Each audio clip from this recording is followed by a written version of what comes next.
আল্লাহর হক আল্লাহ মাফ করে, বান্দার হকের মাফ নাই। যদিও আমি নবী, আমার উপর যদি কোনো হক থাকে বলো, আমি দিয়ে দেব।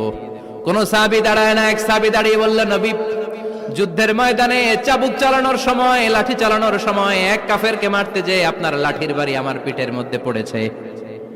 আপনি যেহেতু এই কিসাসটা আদায় করতে চান, আপনার পিঠে আমি লাঠির বাড়ি মেরে এটারে শোধবোধ করে দিতে চাই। সাইয়েদনা ওমরে ফারুক হাতের জামা এরকম করতে শুরু করছে, আয় এদিকে আয়, তোরে শোধবোধ করাই। বিশ্বনবী বললেন, ওমর রাখো, এটা বান্দার হক, মিটাতে দাও। বিশ্বনবী বললেন, আসো, তুমি এসে আমার পিঠে লাঠি দিয়ে চাবুক দিয়ে বাড়ি মারো। সাহাবী বলে, ও নবী, তখন দুর্ভিক্ষের সময়ের যুদ্ধ ছিল, আমাদের গায়ে জামা ছিল না। যখন আপনি আমার চাবুকটা পিঠের মধ্যে মেরেছেন, আমার পিঠে তখন জামা ছিল না। আপনি যদি যথা নিয়মে কিসাসটা আদায় করতে চান, আপনার জামাটা খুলেন, খালি পিঠের মধ্যে বাড়িটা মারিস। এবার আর ওমরে ফারুককে ধরে কে?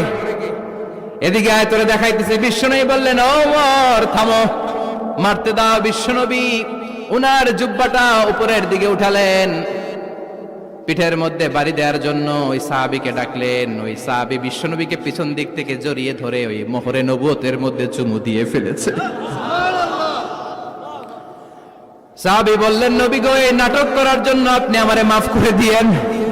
আপনি বিশ্বনবী, উদম গায়ে আপনারে দেখা যায় না, খালি গায়ে আপনারে দেখা যায় না।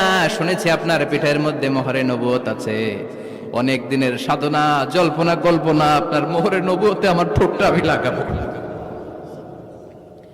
আপনার মোহরে নবুয়তের মধ্যে আমার ঠোঁটটা লাগিয়ে আমার ঠোঁটটারে আমি জাহান্নাম থেকে পরিত্রাণ করাবো।